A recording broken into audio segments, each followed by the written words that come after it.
So if you don't have any deals coming in, nothing else matters. So in this video, we're diving into the third pillar of scaling success, and that is deal flow. The problem is most new investors are looking for deals in the wrong places. They're chasing bad deals. You're using the wrong language, not building any kind of broker relationships that actually unlock what's called off-market deals that only you see. So we're going to fix that here in this video.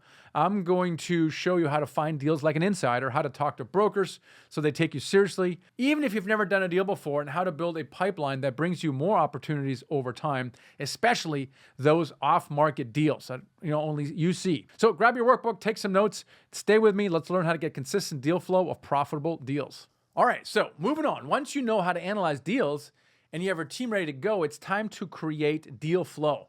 Consistent deal flow is critical if you're going to scale. Now, you need a system that provides you with steady stream of deals every single week. Again, this is something you can learn quickly once you know how it works.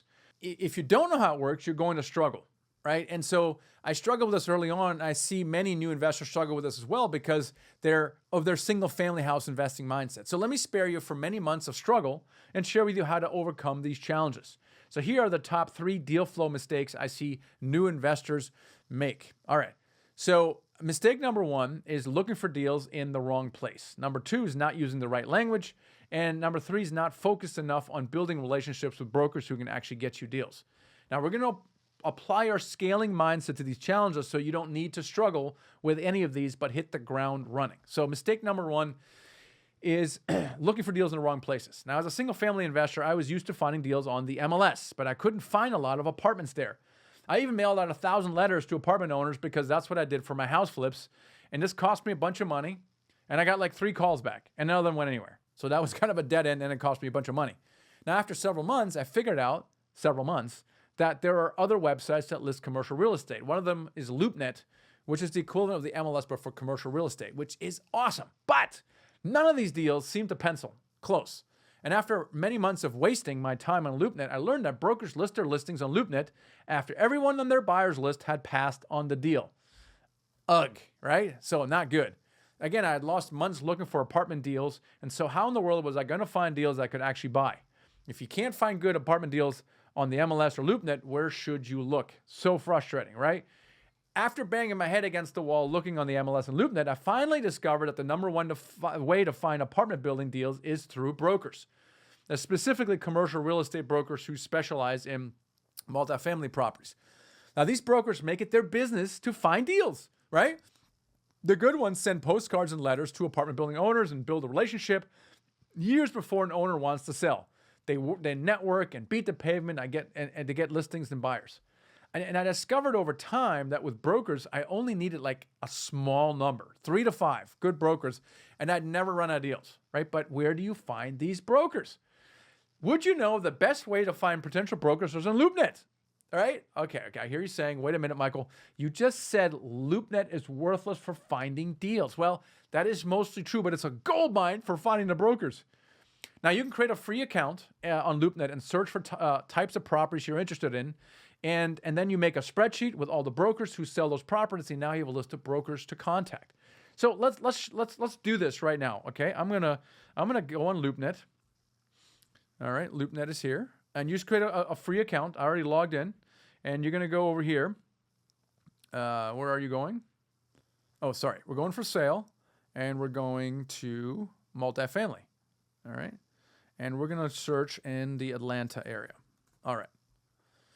Now, so what we're going to do here is when I do this, it gives you everything, but only in like Atlanta proper. But what I want is I want the entire area. I want the greater area. So I'm going to go to all filters, and I'm going to uncheck the city. I'm going to go to metro, and I'm going to pick the Atlanta metro market. Okay, and then I'm going to go to multifamily, and I'm going to uncheck.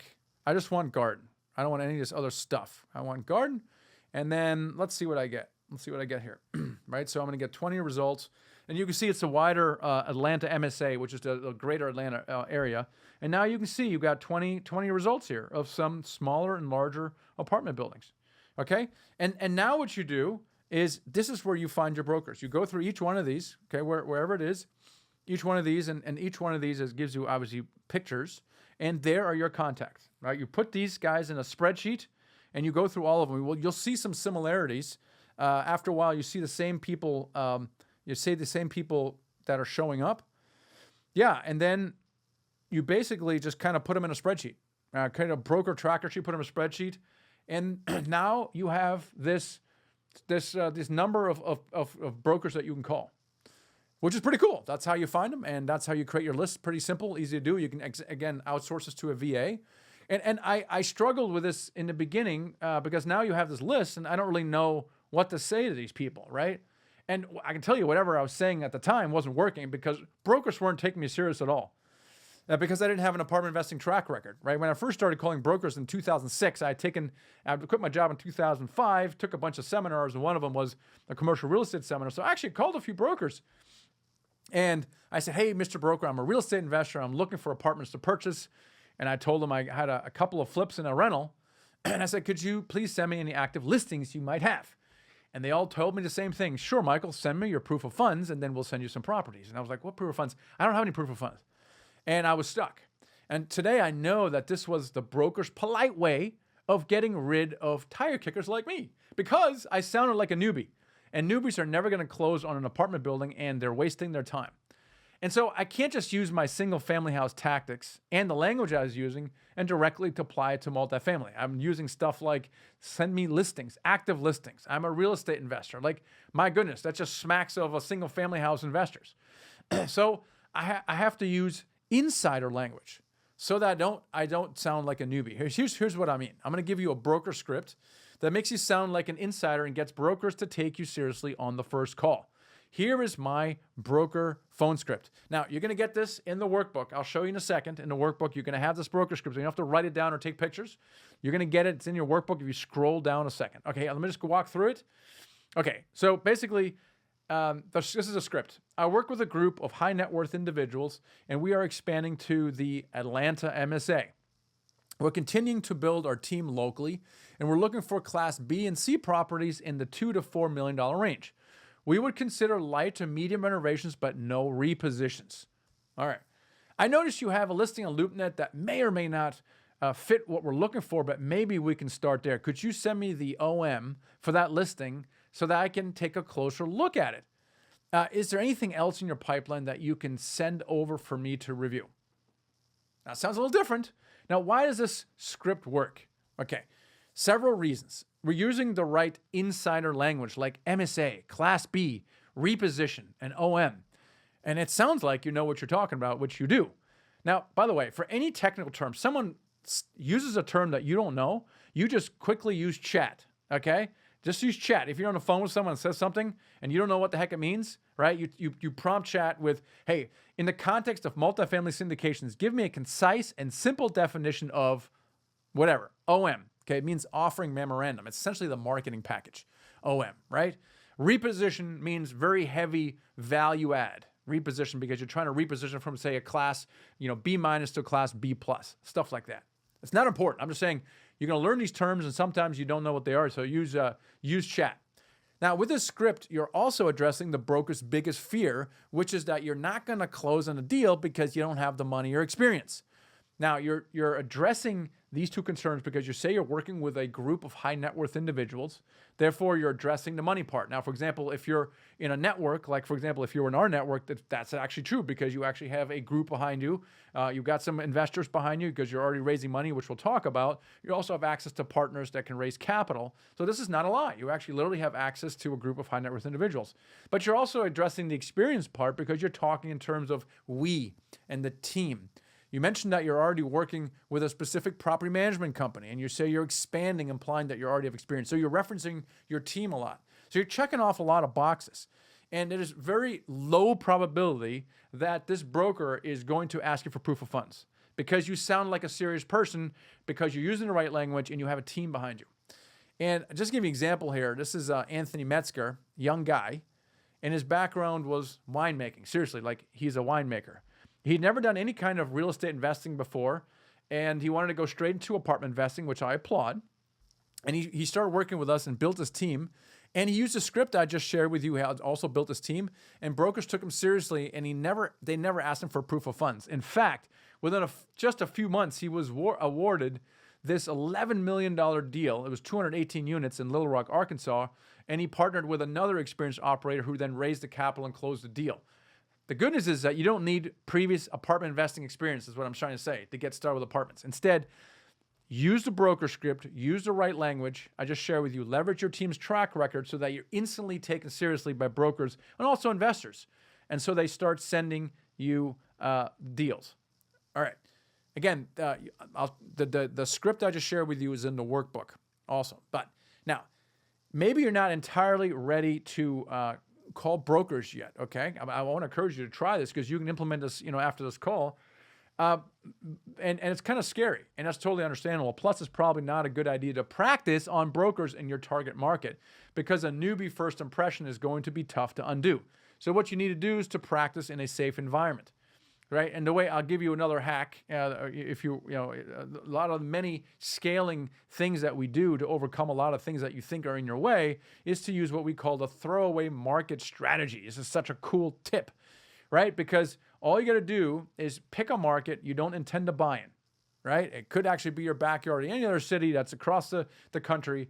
And then what you do is you call brokers in your throwaway market and you practice your scripts. You get better. And when you're feeling more confident about speaking with brokers, now you start calling brokers in your target market, right? Now you know how to find and speak to brokers. You may have another problem like I did. Well, okay, let me tell you what the problem is. So mistake number 3 is that you're not focused enough on building a relationship with brokers. But the reason I discovered is, even though I solved the first 2 mistakes, how to find the brokers and what to say to them, this took me many months to figure out, by the way. Okay, just that. Hopefully, you're welcome. I had a third problem because I learned that a good number of deals I closed were never listed by the broker. Now, how can this be? I thought all deals are listed by the broker. That's their job. Well, apparently their job is not to list properties, but to sell them. Okay, so apparently it's different. And brokers, they are lazy. I mean, they're not lazy. They're efficient, which means that if you can sell a property quickly, or if they can, without having to go through the work of official listing it, then that's the preferred route. So what they will do sometimes, instead of listing, is to show it to a small number of their best buyers, if it matches their criteria. And if that property doesn't sell that way, then they'll list it publicly. And of course, if it doesn't, then they put it on Loopnet. Now, these deals are not listed publicly. They're called off-market deals. And they are the holy grail of investing because these are deals that no one else but you sees. Now, I would say, a good number, like almost half of our deals are off market in some way. And until this point, I didn't understand how the game was being played. The game was being played and won by insiders. And my mistake was not understanding the game. So how does one become an insider so you can get access to these off market deals? Well, let me tell you. There's 6 tips you can use to unlock off-market multifamily deals faster, okay? So if you want to get into the broker's inner circle so that only you see certain deals, you have to build relationships with these brokers. And the good news, again, is that it doesn't take months or years. So here's 66 tips. And you can use these tips to build these relationships with brokers often within the first 30 to 60 days. So let's go through it. First of all, provide timely feedback.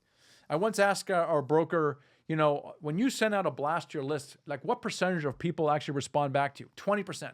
So if you respond back, you are now in the top 20% of your buyer's list. That's amazing, right? But also you want to be responsive. This is why being able to analyze deals quickly, using the SDA, for example, is very important because within a day you get back, well, this number doesn't work for me. Here's what would, here's why. And now it instructs the broker of what you're looking for, and now he gets a better understanding of what you're looking for. Also, he sees that you're being very responsive. So provide timely feedback. Number 2, stay in touch.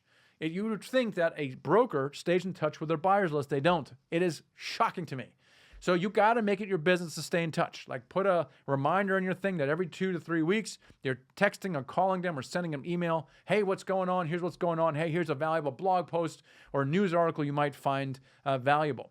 Number 3, use video. This is really cool. Loom is so prevalent right now. So when you get a deal and you put it in your analyzer, show them a quick Loom video. Hey, you're asking 4.9, but the most I can offer is 4.15. Here's why, right? Show them the NOI and the cap rate and things of that nature, and you show them through why you came up with that offer price and what they typically do. First of all, no one does this. It sets you apart. But number 2, often they'll sell it to their seller because they know the seller wants too much. Now you're getting market feedback, and someone explains why, based on the financials, it's only worth $4.1 million. So this is a cool tool to use. Hop on a plane. Now, normally I would say don't invest, like do everything remotely, which you should. But at one point when you have your team narrowed down, you have your top 3 to 5 brokers, your top 3 proper managers, hop on a plane. No one does that. Okay, no one does this. Take them to lunch. That really accelerates the relationship building process. And then do what you say. My goodness, it sounds so basic, but most people simply don't do what they say. It's simple stuff. Yeah, I'll get you that thing by end of day. End of day comes and goes. You don't hear from them. Well, they're not doing what they said they would do. So do what you say you're going to do. Hold up your end of the bargain, and then track lost deals. A number of deals that we have quote lost that 30, 60, 90 days did not close. Now, and again, did the broker call you back and say, hey, this thing? No. That's why number 2, you got to stay in touch. And you got a lot of deals that come back to you because you're staying in touch. So to get consistent deal flow, number 1, find 3 to 5 good brokers. That's in your workbook. Find 3 to 5 good brokers. That's how you get this good deal flow. Use the right language. That's number 3. And build relationships to get access to off-market deals. That's it. How to get consistent deal flow. Good brokers, use the right language, obviously build your team as well, and then focus on building relationships because you don't need dozens of brokers. You just need less than a handful.